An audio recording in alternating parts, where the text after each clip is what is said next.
ይቺን ማርያም ማርያም ማርያም የምትለው ለምን መሰላችሁ? ይዛችኋት ገብታል ነው ወገኖቼ። እንዴት አስደናቂ እናት በመካከላችን የተቆለፈችው ገነት የተባለችው ማን ይቀመጥባታል? አንዳንዶች ተደፋፍረው ይህች የተወደደች ቅድስት ድንግል ማርያም ሌሎች ልጆች ወልዳለች ብለው ደፍረው ሲናገሩ ትንሽ ማይሰቀጥጣቸው ምን ሆነው ነው? ተዘግታለች እያለ ተቆልፋለች እያለ ሌላ ማን ይመላለስባታል? ለዚህ ሆነው ክብርት ማርያም ታስታውሳላችሁ? ቅዱስ ዮሴፍ አጠገቧ እያለ ትወልጃለሽ ሲላት ከዮሴፍ መቻለች አላለችም እኮ። አጠገቧ ቆሞ ወንድ ስለማላውቅ ይህ እንዴት ይሆናል እንጂ መጠራጠር አይደለም ይሄ ጥያቄ ይላሉ። ድንግል ማርያም እጅግ በጣም ተደነቀች። ምክንያቱም ወንድ አታስብም እሷ። ወገኖቼ አባቶቻችን እንደሚሉት እኮ ነው ዘርአ ብእሲ በሥጋዋ የወንድ ዘር በሥጋዋ አላረፈም። ኃጢአት አዳም በነፍሷ አልሄደም። ምክረ ሰይጣን በልቧ አልገባም። የምኞት ፍላጻ አልነካትም። የፈቃድ ፈቲው ፈጽሞ አልጎዳትም። ለዚህ ነው ወንድ ስለማላውቅ ያለችው። ወገኖቼ አንዳንዶች በድፍረት ለምን ይሄን ይናገራሉ? ወገኖቼ እኛ ምንላቸዋለን? የባካችሁ ከተዘጋው በሯ ዞር በሉ እንላቸዋለን። የማያስጠማ ውሃ የፈለቀባት ምንጫችንማ የተወደደች እመቤታችን ቅድስት ድንግል ማርያም እኮ። ወደ ሕይወት ዛፍ የሚወስደውን መንገድ ለመጠበቅ ኪሩቤልንና የምትገለባበት የነበልባል ሰይፍን እግዚአብሔር በኤደን ምስራቅ አስቀመጠ። መቅደሳችንን ታርክሳለች ትውጣ እያሉ ሲያባርሯት ልጇ ያ ሁሉ መከራ ሲደርስባት በዝምታ ይኖረች፣ ልቧን የጠበቀች ገነት አድርጋ የዘጋች ሰማያዊት ቅድስት ድንግል ማርያም እመቤታችን እኮ ናት። የታተመችዋ ገነት፣ የተቆለፈችዋ ገነት፣ የታተመችዋ ምንጭ ፈሳሽ ገነትማ እሷ ናት በምስራቅ የተተከለች። ወገኖቼ ከአዳም ሌላ በገነት ዳግመኛ እስከሚገቡባት ልጆች እንዳልተመላለሱባት ከክርስቶስ ሌላ ማንም ልጅ ያልተመላለሰባት እመቤታችን ቅድስት ድንግል ማርያም ልዩ ናት። ለዚህ እኮ ነው ገነት ገነት ገነት የምትባለው። ወገኖቼ እኛ እንኳን ጠብቀን ማቆየት እንችላለን። እስኪ ቆይ እናቶቼ፣ ምግብ ምንበላበት መጠጥ ምንጠጣበት ሳህንና ብርጭቆ ጭቃ ውስጥ ተርመጥምጦ ብታዩት፣ ጭቃ ውስጥ ገብቶ ብታዩት፣ ቆይ ልመገብ ስል አወጣዋለሁ ብላችሁ ነው የምትተውት ወይስ ታወጡታላችሁ? ትተውታላችሁ? ምን ነው ብታረጉት? እናወጣዋለን። እንደው መጀመሪያም አይገባም እንጂ ሲጀመርም አይገባም። ይገባል እንዴ?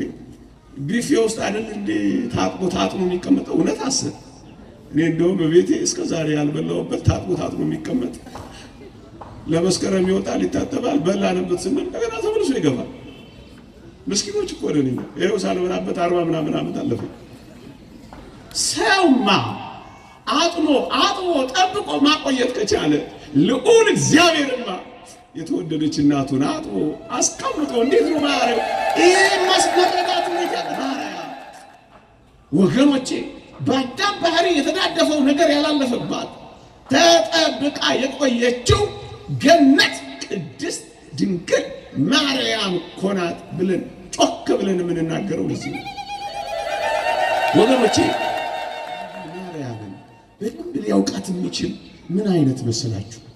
እዩ መጽሐፍ ቅዱስ እንዲህ ይላል፣ እግዚአብሔር ትዕቢተኞችን ይቃወማል፣ ለትሑታን ግን ጸጋን ይሰጣል ይላል።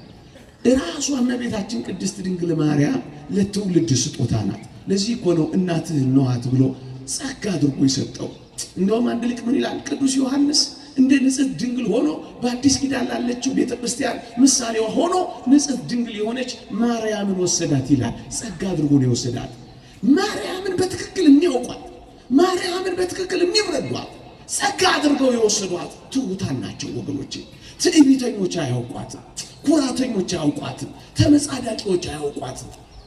ትሑታን ያውቋታል። ምክንያቱም እመቤታችን ጸጋ ስለሆነች የሚያውቋት ትሑታን ብቻ ናቸው። ትሑታን ለምን እንደሆነ ታውቃላችሁ?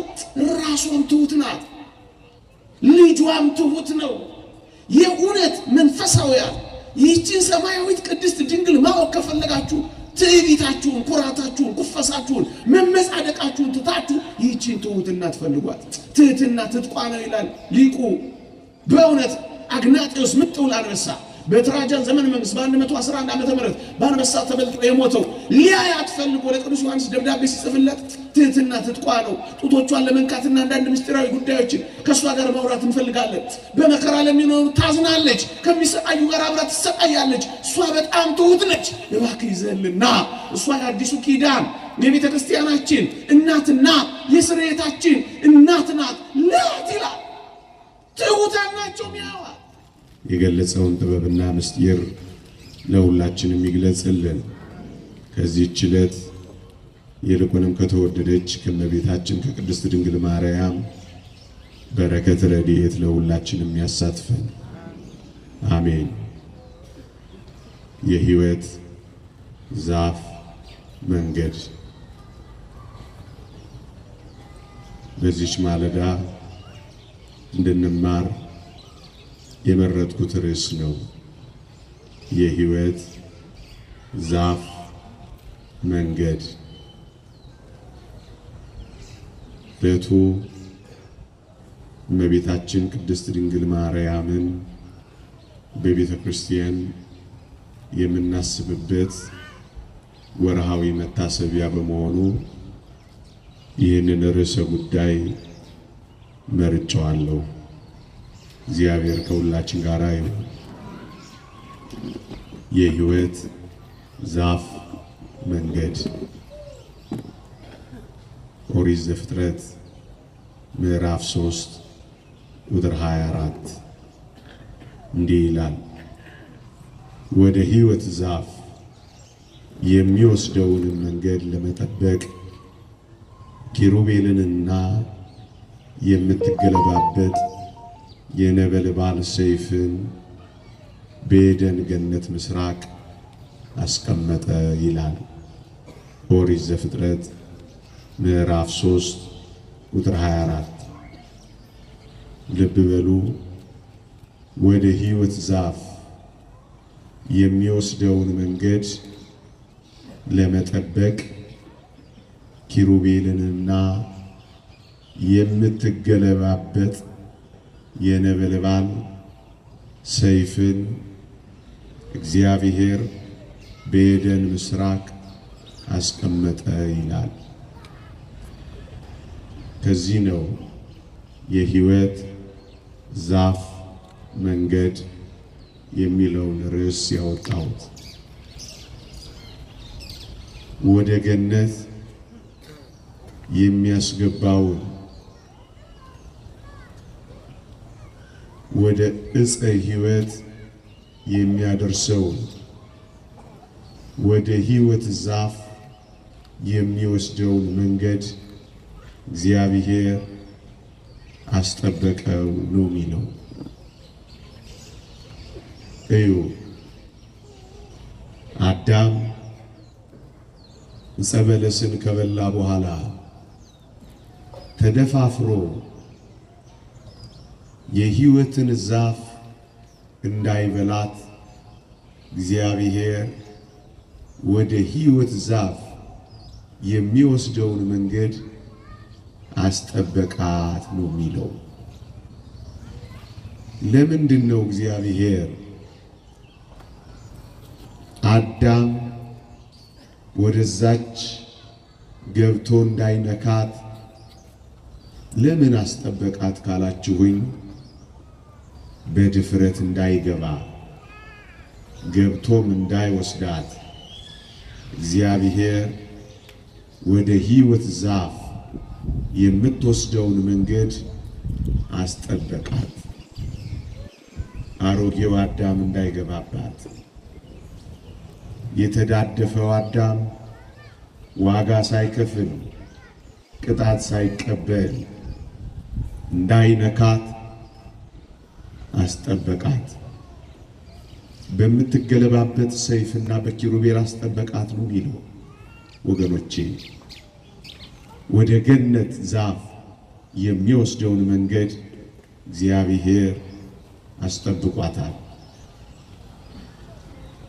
እኔ አንድ ገነት ላሳያችሁ ምዕመናን፣ ሌላ ገነት ላስጎብኛችሁ። እዩ፣ እግዚአብሔር የተከላት ሌላ ገነት አለች። መጽሐፍ ቅዱስ እንዲህ ይላል በመኃልየ መኃልይ ዘሰሎሞን ከመዝሙር ሁሉ የበለጠ የሶሎሞን መዝሙር ምዕራፍ 4 ቁጥር 12 እንዲህ ይላል፣ እህቴ ሙሽራ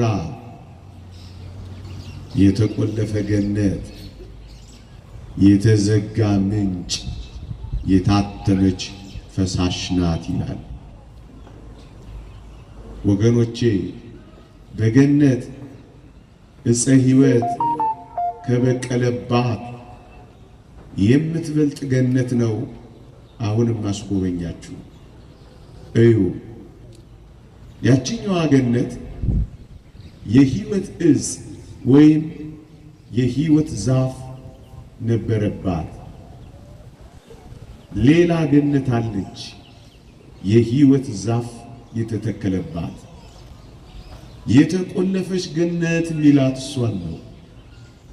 ምን የተገኘባት? የሕይወት ዛፍ የበቀለባት።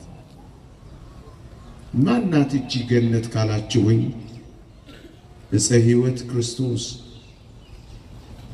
የሕይወታችን ዛፍ። ወገኖቼ ዳግመኛም ከዕፀ ሕይወት እንበላ ዘንድ አደልን፣ ይኸውም ሥጋውና ደሙ ነው እንዳለ ቅዱስ ኤፍሬም። የሕይወት ዕፅ የተባለ የሕይወት ግንድ የተባለ የሕይወት ዛፍ የተባለ ኢየሱስ ክርስቶስ የበቀለባት ገነታችንማ እመቤታችን ቅድስት ድንግል ማርያም እኮ ናት።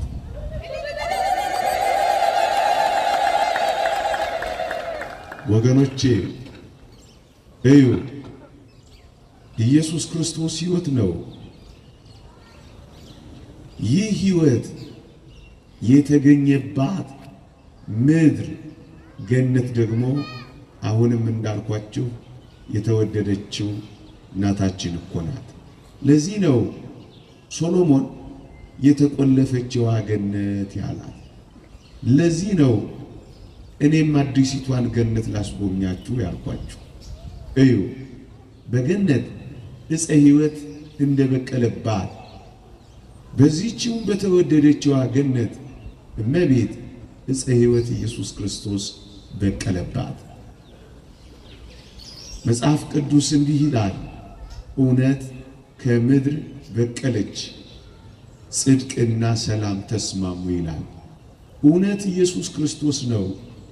የበቀለባት ምድር ገነት ደግሞ የተወደደች እናቱ ናት።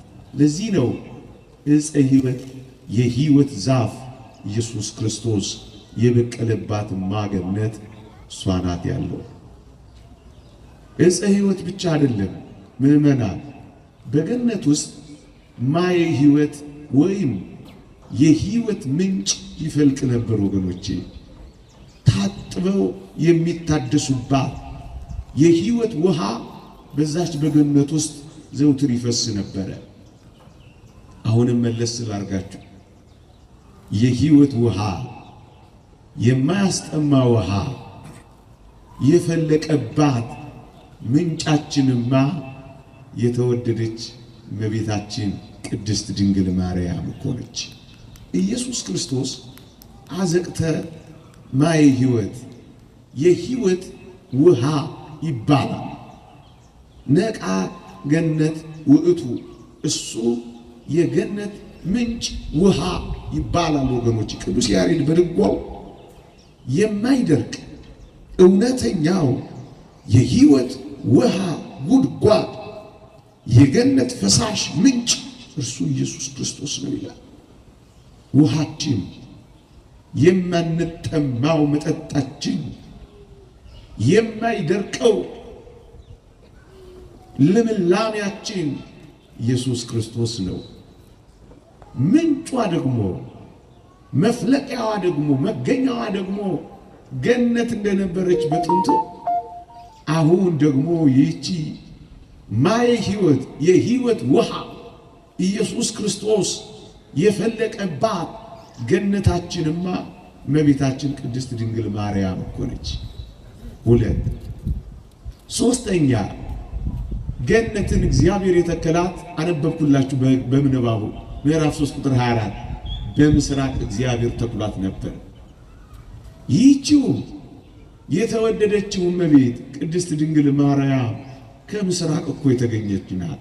ለዚህ እኮ ነው እህቴ ሙሽራዬ ሆይ የተቆለፈችዋ ገነት ያላት። እዩ ገነት በምስራቅ እንደተተከለች በምስራቅ የተተከለች እመቤት ቅድስት ድንግል ማርያም እኮ ነች።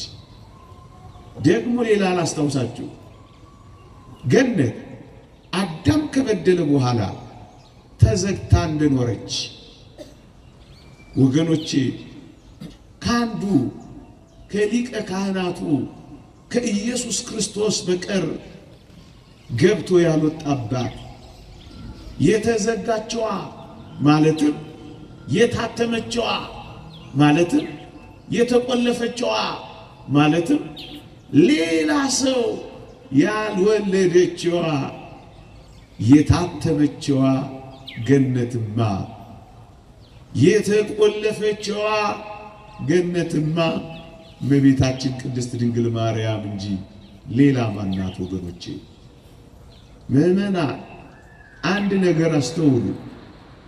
እንኳን ንጉሡ እግዚአብሔር የተቀመጠበትን ዙፋን ሌላ ሰው ሊቀመጥበት አባታችን የተቀመጡበትን ወንበር ይሄንን ወንበር እንኳን ይሄንን መንበር እንኳን ማን ይቀመጥበታል? ወገኖቼ ማንም እኮ አይቀመጥበትም። ንጉሡ ተቀምጦበታል። ለዚህ እኮ ነው የተቆለፈችው ገነት የተባለችው። ማን ይቀመጥባታል? አንዳንዶች ተደፋፍረው ይህች የተወደደች ቅድስት ድንግል ማርያም ሌሎች ልጆች ወልዳለች ብለው ደፍረው ሲናገሩ ትንሽ የማይሰቀጥጣቸው ምን ሆነው ነው? ተዘግታለች እያለ ተቆልፋለች እያለ ሌላ ማን ይመላለስባታል? ለዚህ እኮ ነው ክብርት ማርያም ታስታውሳላችሁ፣ ቅዱስ ዮሴፍ አጠገቧ እያለ ትወልጃለሽ ሲላት ከዮሴፍ መቻለች አላለችም እኮ አጠገቧ ቆሞ ወንድ ስለማላውቅ ይህ እንዴት ይሆናል አለች። አያችሁ ሐሳቡ እንኳን የላትም። አንዲት የታጨች ሴት እኮ ትወልጃለሽ ከተባለች የታወቀ እኮ ነው። ከጮኛዋ እንደምትወልድ የተረጋገጠ እኮ ነው። በቃ ቅድስት ድንግል ማርያም ግን ትወልጃለሽ የሚለውን ቃል ስትሰማ ቅዱስ ዮሴፍ የተቀመጠው ወገኖቼ እንዲህ ላለ ግብር ስላልሆነ ወንድ ስለማላውቅ ይህ እንዴት ይሆናል ብላን የተመሰጠችው። አባቶቻችን የመደነቅ እንጂ የመጠራጠር አይደለም ይሄ ጥያቄ ይላሉ። ድንግል ማርያም እጅግ በጣም ተደነቀች። ምክንያቱም ወንድ አታስብም እሷ። ወገኖቼ አባቶቻችን እንደሚሉት እኮ ነው ዘርአ ብእሲ በሥጋዋ የወንድ ዘር በሥጋዋ አላረፈም። ኃጢአት አዳም በነፍሷ አልሄደም። ምክረ ሰይጣን በልቧ አልገባም። የምኞት ፍላጻ አልነካትም። የፈቃድ ፈቲው ፈጽሞ አልጎዳትም። ለዚህ ነው ወንድ ስለማላውቅ ያለችው። ወገኖች አንዳንዶች በድፍረት ለምን ይሄን ይናገራሉ ወገኖቼ? እኛ እንላቸዋለን እባካችሁ ከተዘጋው በሯ ዞር በሉ እንላቸዋለን። ከዚህ አስደናቂ ጽንስና የማህፀን ጉዳይ ዞር በሉ እንላቸዋለን። ወገኖቼ ወደዚህ አትቅረቡ ብለን ጮክ ብለን እንነግራቸዋለን። ሙሴን አታስታውሱትም? ይህን ታላቅ ራእይ ቀረብ ብዬ ልመልከት ብሎ ሐመልማል ወደ ነበልባል፣ ነበልባል ከሐመልማል፣ ሐመልማል ከነበልባል ሳይቃጠል ሳያጠፋው ባየ ጊዜ ቀረብ ብሎ ሊያይ ሲል እኮ ወደዚህ አትቅረብ እኮ ነው የተባለው። አንዳንድ ወገኖች ተደፋፍረው ወደዚህ አስደናቂ ምስጢር ቀርበው ክፉ ቃል ተናገሩ። እስኪ በመጽሐፍ ቅዱስ ላይ ያምጧ ወገኖቼ። ቅዱስ ዮሴፍ አጠገቧ ለምን እንደተቀመጠ ታውቃላችሁ ወገኖቼ? ሊቃውንት ያመሰጥራሉ፣ ሊቃውንት ያስተምራሉ። ምን ብለው? የጽንሱን ነገር ከሰይጣንና ከአይሁድ ለመሰወር እግዚአብሔር ቅዱስ ዮሴፍን ወንድ አጠገቧን ያስቀመጠው ምክንያቱም የጽንሱን ነገር ለመሰወር ነው። የሁላችሁ ወንድ አጠገቧ ሳይኖር የተወደደች ማርያም ብትጸንስ ኖሮ ምን ይደረግ እንደነበር ታውቃላችሁ? በኦሪት ሕግ እኮ ተወግራ ትሞት ነበር። ታዲያስ ጽንሱን ጊዜው ሳይደርስ እንዲሞት እናቱንም እንድትወገር እዚህ መከራ ውስጥ እግዚአብሔር መክተት ነበረበት። ለዚህ እኮ ነው የጽንሱን ነገር ከአይሁድ የጽንሱን ነገር ከሰይጣን ለመሰወር ቅዱስ ዮሴፍን አጠገቡ ያስቀመጠው እንጂ ለሌላ ጉዳይ አይደለም ወገኖቼ። ለዚህ እኮ ነው ወንድ ስለማላውቅ የምትለው። ለዚህ እኮ ነው በሐሳብሽም ድንግል ነሽ የምንላት። ለዚህ እኮ ነው ሕሊናሽን እንኳን ድንግል ነው የታተመ ነው፣ ዝግ ነው። የወንድ ሐሳብ መውለድ ብፅዓትና ስለት ገብታ ድንግልናውን ከማስረከብ ሌላ ጉዳይ የሌላት የታተመችዋ የተዘገችዋ ገነትም እሷ ናት ወገኖቼ። ለዚህ ነው ቅዱስ አግናጥዮስ ሊቁ በረከቱ ይደርብንና የጽንሱን ነገር የጽንሷን ነገር የማርያምን የድንግልና ነገር የኢየሱስን የሞት ነገር እግዚአብሔር ሰውሮታል ያለው ለዚህ እኮ። ለምን ከማወቅ ሰወረ ካላችሁ ወገኖቼ ሰይጣን ከመዋጋት እንዳይሸሽ ነው። ከተገለጠ ይሸሻል። አምላክ መሆኑን ብቻ ከተረዳ ከመዋጋት ይርቃል። ለዚህ እኮ ነው ሲተኛ ሲያየው ፍጡር ነው ሲል፣ ማዕበልና ነፋሳትን ሲገስጽ ሲያየው ይሄማ አምላክ ነው ሲል፣ 40 መዓልት 40 ሌሊት ከቆመ ሳይቀመጥ ከዘረጋ ሰዓት ሲያየው ይሄማ አምላክ ነው ሲል፣ ደግሞ ሲራብ ሲያየው ይሄማ ፍጡር ነው ሲል መስቀል ላይ አደረሰው። ወዲህ ወዲያ እያንገላታ መስቀል ላይ አምላኬ አምላኬ ሲል ሲሰማው ይሄማ ፍጡር ነው አለ። በእሳት ዛንጃ በነፋስ አውታር መስቀል ላይ ሲወጥረውስ ውሰድ አለው። እንደዚህ ሰውሮ ነው ድል የነሳው። ምዕመናን ከሰይጣን ጋር ለመዋጋት ለምንድን ነው ትኩረት የምትስቡት ወገኖች? ቀስ ብላችሁ አትዋጉ? ቀስ ብላችሁ አትጸልዩ? ድምፅ አጥፍታችሁ አትኖሩ? ልታይ ካላችሁ መሸነፋችሁ እኮ አይቀርም። ክርስቶስ እኮ ቀስ ብሎ ነው ድል የነሳው። ድምፅ አጥፍቶ እኮ ነው ያሸነፈው። የተወደደች ማርያምንም እንኳን ተመልከቷት። በዝምታና በጭምትነት እኮ ነው የኖረችው። በጣም አስደናቂ ሕይወት እኮ ነው የኖረችው ወገኖቼ። ስታወራ ስትለፈልፍ ብዙ አትታይም። አላጉረመረመችም፣ ደግሞም አልተመጻደቀችም፣ ደግሞም ጉረኛ አይደለችም፣ ደግሞም ልታይ አይደለችም ወገኖቼ። በጣም ጭምተኛ በጣም ዝምተኛ እኮ ናት። የልጇን ከሃሊነት የልጇን ማንነት እያወቀች አቤት እንዴት ታስደንቃለች። በልቧ ጠብቃ ይኖረች ልቧንም እኮ ይዘጋች ናት። ይህቺ እኮ ናት ገነቷ። በልቧም ተጠብቀው ነበር ይላል። አቤት እንዴት ቻለችው ካላችሁ ፍጹም መንፈሳዊት እኮ ናት ይህቺ አስደናቂ ሰማያዊት ቅድስት ድንግል ማርያም። ፍጹም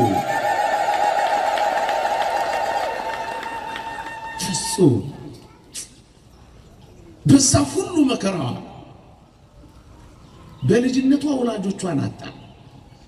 በምኩራብ አስገብተዋት መቅደሳችንን ታረክሳለች ትውጣ እያሉ ሲያባርሯት ልጇ ያ ሁሉ መከራ ሲደርስባት በዝምታ ይኖረች ልቧን የጠበቀች ገነት አድርጋ የዘጋች ሰማያዊት ቅድስት ድንግል ማርያም እመቤታችን እኮ ናት። የታተመችዋ ገነት፣ የተቆለፈችዋ ገነት፣ የታተመችዋ ምንጭ ፈሳሽ ገነትማ እሷ ናት። በምስራቅ የተተከለች ወገኖቼ ከአዳም ሌላ በገነት ዳግመኛ እስከሚገቡባት ልጆች እንዳልተመላለሱባት ከክርስቶስ ሌላ ማንም ልጅ ያልተመላለሰባት እመቤታችን ቅድስት ድንግል ማርያም ልዩ ናት። ለዚህ እኮ ነው ገነት ገነት ገነት የምትባለው ወገኖች። ገነትነቷን ነው ማስጎበኛችሁ ወገኖቼ። ገነት ከሆነች በኋላ ምን እንደሚሆን አስከትዬ እነግራችኋለሁ። ገነት የታጠረች ንጹህ የአትክልት ቦታ ነች። ገነት የታጠረች ንጹህ የአትክልት ቦታ ነች፣ የሞተ ነገር የሌለባት። እደግመዋለሁ። አይሁድ በልማዳቸው በንጹህ የአትክልት ቦታ ሬሳ አይቆፍሩም፣ ሬሳ አይቀብሩም፣ መቃብርም አይቆፍሩም። በንጹህ የአትክልት ቦታ ስሙኝ፣ በንጹህ የአትክልት ቦታቸው ሬሳ አይጥሉ፣ መቃብርም አይቆፍሩም። አይሁድ በልማዳቸው ምን ማለት ነው? ገነት ንጹህ የታጠረ ልዩ ቦታ ናት ወገኖቼ። የሞተ ነገር የማይገባባት ቦታ ናት። አዎ የሞተ ነገር በሷ ውስጥ የሌለ አስደናቂ ንጹህ የሆነች እመቤታችን ቅድስት ድንግል ማርያም እኮ ነች። የሞተ ነገር በሷ ውስጥ የለም። ምን ማለት ነው? ሙት የሆነው አዳማዊው የሞተው ባህሪ በሷ ውስጥ ያልተገኘ ንጹህ የአትክልት ቦታችን፣ ንጹህ ገነታችን ቅድስት ድንግል ማርያም ነች። ለዚህ ነው ገነት ገነት ገነት ገነት ያልኳችሁ። አንድ በምስራቅ የተተከለች፣ ሁለት ዕፀ ሕይወት ክርስቶስ የበቀለባት፣ ሶስት ማየ ሕይወት ኢየሱስ ክርስቶስ የፈለቀባት፣ አራት ሌሎች ልጆች ያልተመላለሱባት የተዘጋች፣ አምስተኛ ንጹህ የታጠረች የሞተ ነገር የሌለባት ማርያም ነች። አንድ ብቻ ግን አለ በንጹህ የአትክልት ቦታ የተቀበረ። እሱ ማን ይመስላችኋል? ኢየሱስ ክርስቶስ ነው። በጌቴሴማኒ የተቀበረ። ለምን ይመስላችኋል በንጹህ የአትክልት ቦታ ኢየሱስ ክርስቶስ የተቀበረው? እሱ እጽዋት አያደርቅም ያለመልማል እንጂ። እሱ የባህሪ አምላክ ነው ይፈውሳል እንጂ። እሱ ሕይወት ነው ሞት አይደለም እንጂ። ለዚህ እኮ ነው በንጹህ የአትክልት ቦታ የተቀበረ አምላካችን ብቻ ነው። እሷም ንጹህ የአትክልት ቦታችን ናት ወገኖቼ። ይሄን ካስጎበኟችሁ የመኃልየ ሰሎሞንን ትርጉም ምን የሚለውን እህቴ ሙሽራ የተቆለፈ ገነት፣ የታተመ ምንጭ፣ የተዘጋች ምንጭ፣ የታተመች ፈሳሽ ናት ገነት ናት ካልኳችሁ ካረጋግጥኩላችሁ አንድ ቁም ነገር ነግሬያችሁ ልለፍ። እዩ ታዲያ ገነት አሮጌው አዳም ተደፋፍሮ ዕፀ ሕይወትን ቆርጦ ያለ ቅጣት ያለ ካሳ ያው እንዳይሆን ገነት እንደተጠበቀች ገነት ተጠብቃ እንደቆየች እዩ። ከበደለኛው ከአዳም መተዳደፍ የተነሳ መተዳደፉ እንዳይኖርባት የአጋንንትን ስልጣን መቆራረጥ በሚችለው በመንፈስ ቅዱስ ስልጣን ከወላጆቿ አብራክ ስትከፈል ጀምሮ በመንፈስ ቅዱስ ስልጣን የተጠበቀች የሕይወት ዛፍ መንገዳችን ማርያም ቅድስት ድንግል ሆነች። ምን ማለት መሰላችሁ? እዩ ወደ ሕይወት ዛፍ የሚወስደውን መንገድ በኪሩቤልና በምትገለባበጥ ሰይፍ እግዚአብሔር እንዳስጠበቃት ከበደለኛው ከአዳም የተነሳ መተዳደፉ ወደ እሷ እንዳልፍ አጋንንትን መቆራረጥ በሚችለው በመንፈስ ቅዱስ ስልጣን ያስጠበቃት የሕይወት ዛፍ መንገድ ማርያም እኮ ናት እያልን ነው። ያቺ ገነት እንደተጠበቀች ይህችኛውም ገነት ወደ ዕፀ ሕይወት ወደ ክርስቶስ የምትወስደው መንገድ ተጠብቃ የኖረችው ነው ምንላችሁ። የአዳም መተላለፍ የአዳም በደል ያልተላለፈባት ተጠብቃ የቆየች የተጠበቀችዋ የሕይወት ዛፍ መንገድ እመቤታችን ቅድስት ድንግል ማርያም ነች። ሳዊሮስ ሊቁ እንዲህ ይላል፣ መንፈስ ቅዱስ አቀባም ከርሰ እማ ይላል።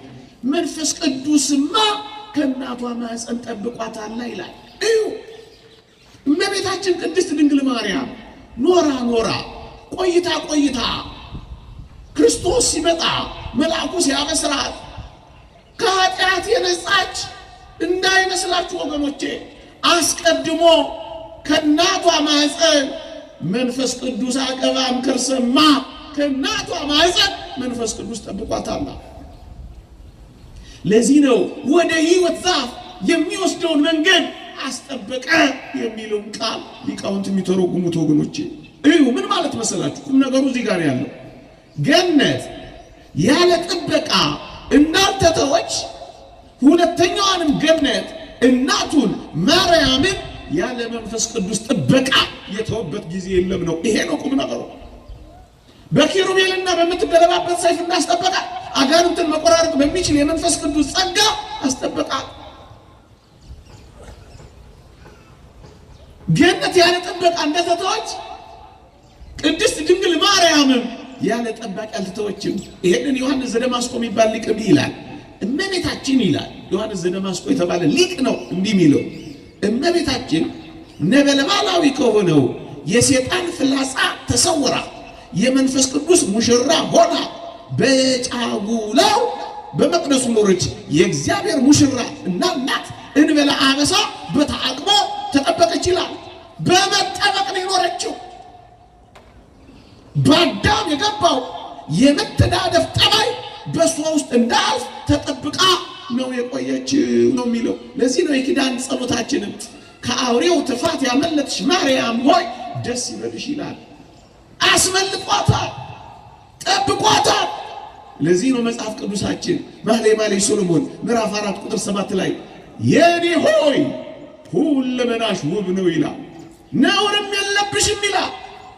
እዩ እዚህ ጋር ጥቂት ነገር ጠቁሚያችሁ በፍጥነት ልደር። አንዳንዶች መኃልየ ሰሎሞንን አሁን የምንተረጉመውን መጽሐፍ ስንገልጽላቸው የኔ ሆይ ሁለመናሽ ውብ ነው ነውርም የለብሽም የሚለውን ሲጠቀስ ሶሎሞን የማይዘመረላት ሲያገባት ሲያወጣት ለነበሩ የፈርዖን ቆነጃጅት የግብፅ ሴቶች የነሆለላቸው ለነሱ ነው እንጂ ለማርያም የተጠቀሰ አድርጋችሁ ለምን ታስቡታላችሁ ይላሉ። ሁለት ወይም ሶስት ነገሮችን ለመሞገቻ ላንሳላችሁ። እስኪ ልጠይቃችሁ፣ የፈርዖን ቆነጃጅትን እውነት ዘምሮላቸው ከሆነ እውነት አንዳንዶቹ የመጽሐፍ ቅዱስ ቃላት እንዲህ ማይተረጎሙ ከሆነ ለፈርዖን ሴት ልጆች የተናገረ ከሆነ እነዚህን ጥያቄዎች እናሰላስላለን። ደግሞ ምን ጠይቃችኋለን? ደግሞ ምን ሞግታለን? ምን ብለን የፈርዖን የሴት ልጆች የሚገቡና የሚወጡ ከሆኑ ሰለሞንን ካወቁ ወንድ ከለመዱ እናንተ እንዴት ነው የተዘጉ የሚሆኑት? የታተሙ ምንጭ የተዘጋ ፈሳሽ የሚሆኑት እንዴት ነው? ወንድ ለምደዋል፣ ተከፍተዋል። ሰስሎተ ድንግልና አተዋ። ታዲያ እንዴት የተዘጋ ገነት፣ የተቆለፈ ገነት፣ የተዘጋ ምንጭ፣ የታተመ ፈሳሽ መሆን ይችላሉ? ታትማ የወለደች ተዘግታ የጸነሰች አንዲት ብቻ በምድር ላይ አለች። ከፀሐይ በታች አዲስ ነገር ቢኖር የእመቤታችን የቅድስት ድንግል ማርያም ጉዳይ ነው። የልጇ የጽንሱ ጉዳይ ነው። ምዕመናን ሌላ ማን አለች? እንዴት ለፈርዖን ልጅ የሚጠቀስ ይሆናል? ተከፍተዋላ፣ አጥተዋላ፣ አልታተሙም፣ አልተዘጉም፣ አልተቆለፉማ። ሁለተኛ የኔ ሆይ ሁለመናሽ ውብ ነው ነውርም የለብሽም ያለው እውነት ለፈርዖን የሴት ልጆች ከሆነ እውነት ወንድ ከለመዱ ወጣ ገባ ካሉ ሄዱ ካወቁ ምንም ነውር የለባቸው። ሁለት እንዴት ነውር ይታጣባቸዋል? በምድር ላይ ሰው ኖሮ እንዴት ነውር ይጠፋዋል? 2 ሶስተኛ አስደናቂ ሌላ ሐሳብ ልስጣችሁ እዩ። መጽሐፍ እዛው ማለት አሁን የጠቀስኩላችሁ ምዕራፍ 4 ቁጥር 8 ላይ የኔ ሆይ ሁለመናሽ ውብ ነው ነውርም የለብሽም ካለ በኋላ እንዲህ ይላል ከአንበሶች ጉድጓድ ከነምሮችም ተራራ አዎ ከሊባኖስ ነይ እያለ ደግሞ መጮህ ይጀምራል። ቁጥር 8 ነው አሁን ያነበብኩላችሁ። እስኪ ጠይቃችሁ አንዲት የፈርዖን ቆንጆ ከሆነች፣ አንዲት የፈርዖን ልጅ ከሆነች፣ አንዲት ገባ ወጣ የምትል ወንድ የለመደች ሴት ከሆነች ከአንበሶች ተራራ ከነምሮች መንደር እንዴት ልትወጣ ትችላለች? እሷ አንበሳ ናት እንዴ? እሷ ነብር ናት እንዴ? እሷ እንስሳ ናት እንዴ? አይደለም። እዩ ከአንበሳ ጉድጓድ የምትገኝ የፈርዖን ልጅ እንዴት ትኖራለች? ከፈርዖን ቤተ መንግስት ትወጣለች እንጂ። እዩ ከአንበሳ ጉድጓድ ከነምር ተራራ የምትገኝ አንዲት አለች። እሷም ከሊባኖስ ነይ ተብላ የተጮኸላት በሊባኖስ የተወለደች ከእመቤታችን ከቅድስት ድንግል ማርያም በቀር ማን አለች? የት ነው የተወለደችው ማርያም? የት የት የት? ይሄው የእግዚአብሔር ቃል ወገኖቼ። ሊባኖስ እኮ የጽድና የዝግባ ሀገር እኮ ነው፣ የሙሽሮች ሀገር አይደለም። እዩ በአንጻር የሚናገረው እንዴት ጥልቅ ምስጢር አለው መሰላችሁ? ምን ይላል መጽሐፍ ቅዱሳችን? ከሊባኖስ ዝግባ ለራሱ ንጉሱ ዙፋን ሰራ ይላል። ከሊባኖስ ዝግባ።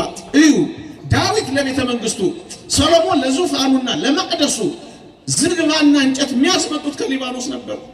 ጌታ እግዚአብሔር ዙፋን ለሚያደርጋት የተወደደች ቅድስት ድንግል ማርያም ሊባኖስ እንድትወለድ ያደረጋት ዙፋኑ መሆኗን ለመግለጥ ካልሆነ በቀር ሌላ ምን አለው?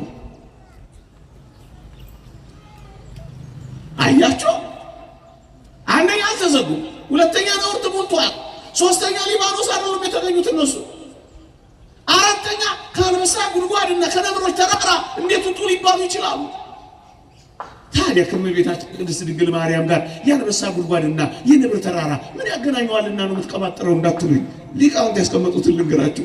እንግበረ አናብስት ወእምአድባረ አናምርት፣ ከእንስሳት ተለይተው ኃያላን የሆኑ አንበሳና ነብር ናቸው። እውነት ነው። አንበሳ በምድር ነብር በሰማይ ኃያል ነው። አንዲት ማርያም አለች በምድር ኃያላን ከሆኑ ከአናብስት ያም በምድር ከነገስታት ደግሞስ በሰማይ ኃያል ከሆነው ከነብር ከሚመሰሉ ከካህናት ወገን ከነገስታትና ከካህናት ወገን የተገኘች ቅድስት ድንግል ማርያም ካልሆነች በቀር ሌላ ማን ነው? ለዚህ ነው ከአንበሶች ጉድጓድ ከነብሮች ተራራ ነይ ብሎ የሚጮህላት ወገኖቼ። ውብ ናት፣ ርኩሰት ያልተገኘባት ውብ ናት። ለዚህ ነው ተጠብቃለች የምንለው ወገኖቼ። መጽሐፍ ቅዱስ በግልጽ ቃል እንዲህ ይላል። ሮሜ ምዕራፍ 11 አንብቡት። እንዲህ ይላል ስሩ ቅዱስ ከሆነ ቅርንጫፉ ደግሞ ቅዱስ ነው ይላል። ስሩ ቅዱስ ከሆነ ቅርንጫፉ ደግሞ ቅዱስ ነው ይላል።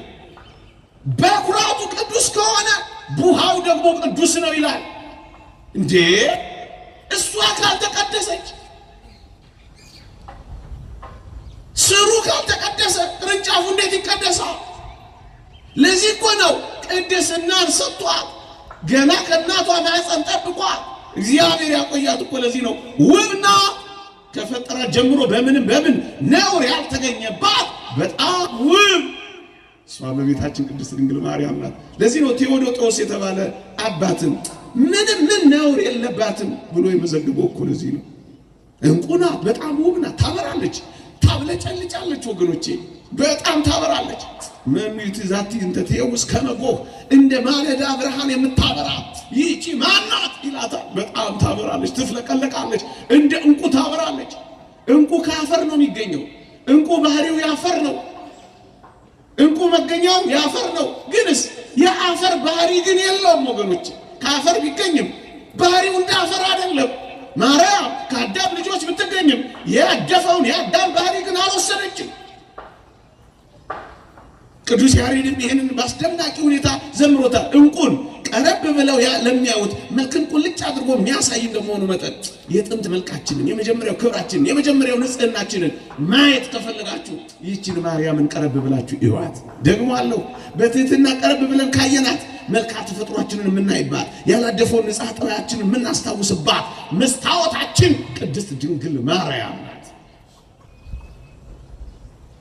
ለዚህ ነው የኔ ሆይ ሁለመናሽ ውብ ነው ይላል። ጠብቆ ጠብቆ ጠብቆ አቆይቷታል ወገኖቼ፣ ጠብቆ ነው ያቆያል። አይዟችሁ እየጨረስኩ ነው። እኛ እንኳን ጠብቀን ማቆየት እንችል የለ?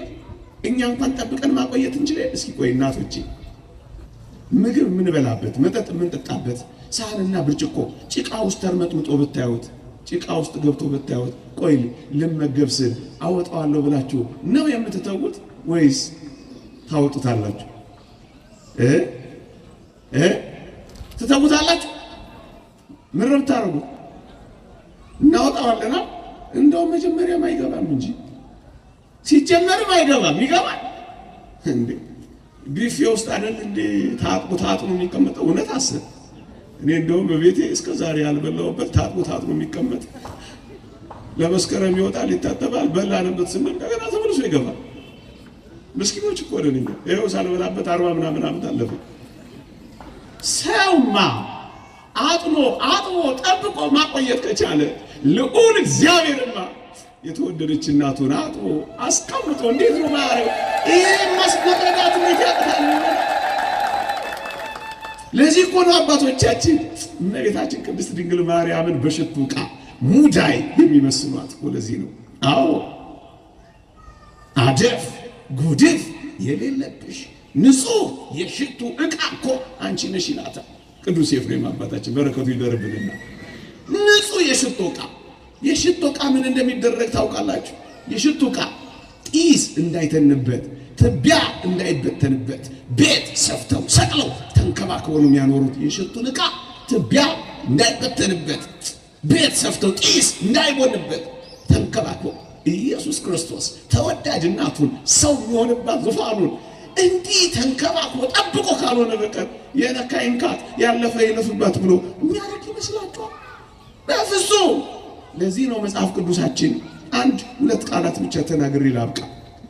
ይኸውላችሁ በጣም መረዳት ያለብን ምዕመናን፣ ለአንዳንዶቻችሁ ግራ ሊገባችሁ ይችላል። ግድ የለም ጥቂት ከሰማን ይበቃናል። እንድንረዳው ጥቂት ለማሳየት ለመጠቆም ያክል ነው። እዩ ወገኖቼ፣ እዩ ሔዋን ከእመቤታችን እዩ ሔዋን የመጀመሪያዊቷ ሔዋን የነበራት ያ ንጽሕና ነው እመቤታችን ቅድስት ድንግል ማርያም ያላት።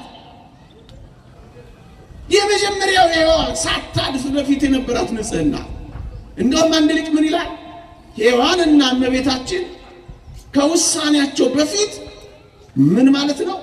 ሔዋን ዕፀ በለስ ከመብላቷ እመቤታችን ይሁንልኝ ከማለቷ በፊት ሔዋንና እመቤታችን ፍጹም እኩል ነበሩ ይላል። ፍጹም እኩል ነበሩ በንጽሕና ፍጹም እኩል። ሔዋን ዕፀ በለስ ስትበላ ወደቀች፣ ማርያም ይሁንልኝ ስትል ከፍ አለች እንጂማ እኩል ነበሩ በንጽሕና። እኩል ካልሆኑ ወገኖቼ እመቤታችን ቅድስት ድንግል ማርያም ሔዋን ሳትበድል በፊት የነበራት ንጽሕና ከሌላትማ ከሔዋን እኮ ልታንስ ነዋ። ከሔዋን ካነሰች እዩ ሔዋን የሌላት ንጽሕና ከሌላት እመቤታችን ቅድስት ድንግል ማርያም ከሔዋን የምታንሰዋ ከአዳም የሚበልጠውን ኢየሱስን እንዴት ልታስገኝ ትችላለች? ያ ማለት ምን ማለት እንደሆነ ታውቃላችሁ? የሚያንሰው ኢየሱስ የሚበልጠውን አዳምን ቤዛ ካሳ ሊሆነው እኮ አይችልም ወገኖቼ። ለዚህ ነው ፍጹም እኩል ነበሩ የሚለው ሊቁ። አንድ ቃል ብቻ እንጥቀስ። ቅዱስ ገብርኤል የተወደደች ማርያምን ሲያበስራት ምን እንዳላት ታስታውሱ? አንድ አስደናቂ ቃል የተናገረው። ብዙዎች ይህንን ለመረዳት ያቅታቸዋል።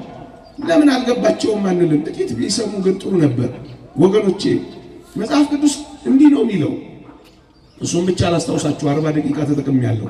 እዩ ቅዱስ ገብርኤል መጥቶ ሲያበስራት ጸጋ የሞላብሽ ሆይ ደስ ይበልሽ ነው ያላት። አንዳንዶች ጸጋ የሞላብሽ ሆይ ደስ ይበልሽ ነው ያላት። ጸጋ የሚሞላብሽ አይደለም ያለው። እዩ ቅዱስ ገብርኤልም ሲያበስራት ወላዲተ አምላክ በጸጋ እግዚአብሔር የተሞላች ነበረች።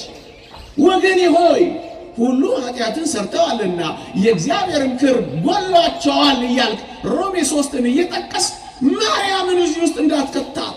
እሷ ከሁላችን ተለይታ በጸጋ እግዚአብሔር ተሞልታ የኖረች ናት። ክብር ጎሏታል እንዳትል በጸጋ ሞልቷታል እንልሃለን። ምክንያቱም የሞላብሽ ነው። ይሙላብሽ አይደለም ያለው፣ ባርኬሻለሁ አይደለም ያለው። አንዳንድ ትዕቢተኞችና ጥጋበኞች አላለም ቅዱስ ገብርኤል እንደዚህ አላለ። የሁላችሁ መጽሐፍ ቅዱስ ላይ የተባረክሽ ሁኚ የተባሉ ሴቶች አሉ፣ የተባረካችሁ ትሁን የተባሉ ሴቶች አሉ። ማርያም ቅድስት ድንግል ማርያም ግን ነሽ ምኞት አይደለም፣ ሞልቼብሻለሁ አይደለም፣ ጸጋን የሞላብሽ ሆይ ነው የሚለው። ይሄ አስደናቂ ምስራት ምን ያመለክታችኋል? ደግሞ ወትሮስ እመቤታችን ቅድስት ድንግል ማርያም እንዲህ ያለውን ሰላምታ ከወዴት አገኘው ለምን ምትልም ይመስላችኋል? እንዲህ አይነት ሰላምታ በምድር ላይ ተሰምቶ አይታወቅም። ምዕመናን ለመጀመሪያ ጊዜ ነው የተሰማው። ምክንያቱም ምድር በመርገም በተሞላችበት በዚያ ዘመን ጸጋ የሞላብሽ ወይ ደስ ይበልሽ የሚል ስም በሰላምታ ተሰምቶ ስለማያውቅ ከወዴት አገኘኸው አለችው። ይሄ ሰላምታ እንኳን አንዳች ነገር አያጭርም። አንድ ነገር ብቻ ልጠቁማችሁ ግን ይሄንን የግሪክ ቋንቋ መተርጉማን ጸጋ የሞላብሽ ሆይ ጸጋ የሞላብሽ ሆይ የሚለውን ሲተረጉሙን እንደሚሉ ታውቃላችሁ። ሄቻሪቶ ሜኔ ነው የሚለው ግሪኩ ይላል። ግሪኩ ሄቻሪቶ ሜኔ ነው የሚለው ይላሉ። ጸጋ የሞላብሽ ሆይ የሚለው ይሄን በደንብ ሲያመጥሩት ምን ይላሉ መሰላችሁ? ሄቻሪቶ ሜኔ የሚለውን ሄሪስ የሚለው ጸጋ ማለት ነው። ሄቻሪቶ ሜኔ የሚለው ጸጋ የሞላብሽ ሆይ የሚለው ቃል የሚለው የመጀመሪያው ቃል ቅዱስ ገብርኤል ከመምጣቱ አስቀድሞ በጸጋ መሞላቷን ያሳያል ይላል። የሚለው እዩ መልአኩ ቅዱስ ገብርኤል ከመምጣቱ ቀድሞ ሆኖ በጸጋ እግዚአብሔር እንደተጎመ እንጂ ቅድም ሳዊሮስ አለ እንዳልኳችሁ መንፈስ ቅዱስ አቀባም ከርሰማ እንዳለው እሱን ነው የሚያመለክተው ይልና ሜን የሚለው ምዕላድ መጨረሻ ላይ ያለው ሄቻሪቶ ሜን የሚለው ምዕላድ ደግሞ ምንድነው? ጸጋውን የተቀበለች እንደነበረችና ውጤቱም የቀጠለ እንደሆነ ነው የሚያሳየው። አልተዳደፈችም፣ በምድርም ተጠብቃን የኖረችው ነበረ። ትናንትም ዛሬ ወደፊትም እንደቀጠለ ነው የሚያሳየው። ሜን የሚለው ምዕላድ ነው የሚለው። ለዚህ ነው ቅድስት ድንግል ማርያም ወገኖቼ በአዳም ባህሪ የተዳደፈው ነገር ያላለፈባት ተጠብቃ የቆየችው ገነት ቅድስት ድንግል ማርያም ኮናት ብለን ጮክ ብለን የምንናገረው ለዚህ ነው ወገኖቼ። ትምህርቴን ለማብቃት የእውነት እመቤታችን ቅድስት ድንግል ማርያምን በደንብ ሊያውቃት የሚችል ምን አይነት መሰላችሁ? እዩ መጽሐፍ ቅዱስ እንዲህ ይላል፣ እግዚአብሔር ትዕቢተኞችን ይቃወማል፣ ለትሑታን ግን ጸጋን ይሰጣል ይላል። እራሷ እመቤታችን ቅድስት ድንግል ማርያም ለትውልድ ስጦታ ናት። ለዚህ እኮ ነው እናትህ ነዋት ብሎ ጸጋ አድርጎ ይሰጠው። እንደውም አንድ ሊቅ ምን ይላል? ቅዱስ ዮሐንስ እንደ ንጽሕት ድንግል ሆኖ በአዲስ ኪዳን ላለችው ቤተ ክርስቲያን ምሳሌ ሆኖ ንጽሕት ድንግል የሆነች ማርያምን ወሰዳት ይላል። ጸጋ አድርጎ ነው የወሰዳት። ማርያምን በትክክል የሚያውቋት፣ ማርያምን በትክክል የሚረዷት ጸጋ አድርገው የወሰዷት ትሑታን ናቸው ወገኖቼ። ትዕቢተኞች አያውቋትም፣ ኩራተኞች አያውቋትም፣ ተመጻዳቂዎች አያውቋትም። ትሑታን ያውቋታል። ምክንያቱም እመቤታችን ጸጋ ስለሆነች የሚያውቋት ትሑታን ብቻ ናቸው። ትሑታን ለምን እንደሆነ ታውቃላችሁ? ራሷም ትሑት ናት፣ ልጇም ትሑት ነው። የእውነት መንፈሳውያን ይህችን ሰማያዊት ቅድስት ድንግል ማወቅ ከፈለጋችሁ ትዕቢታችሁን፣ ኩራታችሁን፣ ኩፈሳችሁን፣ መመጻደቃችሁን ትታችሁ ይህችን ትሑትና ትፈልጓት። ትሕትና ትጥቋ ነው ይላል ሊቁ። በእውነት አግናጤዎስ ምጥውል አንበሳ በትራጃን ዘመን መንግስት በ111 ዓመተ ምህረት በአንበሳ ተበልቶ የሞተው ሊያያት ፈልጎ ለቅዱስ ዮሐንስ ደብዳቤ ሲጽፍለት ትሕትና ትጥቋ ነው። ጡቶቿን ለመንካትና አንዳንድ ምስጢራዊ ጉዳዮችን ከእሷ ጋር መውራት እንፈልጋለን። በመከራ ለሚኖሩ ታዝናለች፣ ከሚሰቃዩ ጋር አብራ ትሰቃያለች። እሷ በጣም ትሑት ነች። እባክህ ይዘልና እሷ የአዲሱ ኪዳን የቤተ ክርስቲያናችን እናትና የስርየታችን እናት ናት ላት ይላል። ትሑታን ናቸው ሚያዋል ትዕቢተኛ። ምክንያቱም እግዚአብሔር ማርያምን የሚሰጠው ለትሑታን ነው። እግዚአብሔር ጸጋውን የሚሰጠው ለትሑታን ነው። ያዕቆብ ዘስሩግ እንደተናገረው በምድራችን ላይ እንደ ማርያም ዝቅ ያለ የለም ይላል። በምድራችን ላይ እንደ ማርያም ከፍ ያለ የለም ይላል። ዝቅ ስትል የምታገኛት ናት እሷ። ዝቅ ካላልን አናገኛት። አናውቃትም። አባ ኤፍሬም ይህን ያህል ድርሰት ለምን እንደደረሰ ታውቃላችሁ? በጣም ትሁት ነበር አባ ኤፍሬም፣ በጣም ትሁት። ሲያመሰግኑት ላብ ያጠምቀዋል፣ ውዳሴ ሲያቀርቡለት ያንቀጠቅጠዋል። ውሻ ነኝ እያለ እኮ ነው። ፍርፋሪ እንደሚፈልግ ውሻ ነኝ የሚል እኔ ኃጢአተኛ ነኝ በጠበበው መንገድ መግባትን አሳየኝ እያለ ባስልዮስን የሚለምን ትሁት ነበር አባ ኤፍሬም። ለትሁታ ነው የምትገለጠው ማርያም። ስለዚህ በእውነት ትሁት የሆነች እቺ ቤተክርስቲያን ይቺን ማርያም ማርያም ማርያም የምትለው ለምን መሰላችሁ? ይዛችኋት ገብታ እኮ ነው ወገኖቼ። እንዴት አስደናቂ እናት በመካከላችን አለች መሰላችሁ? በረከቷ፣ ረድኤቷ፣ ጣዕሟ፣ ፍቅሯ፣ እናትነቷ፣ ጸጋዋ ሁሉ በእኛ ይደርብን፣ ይቆየን።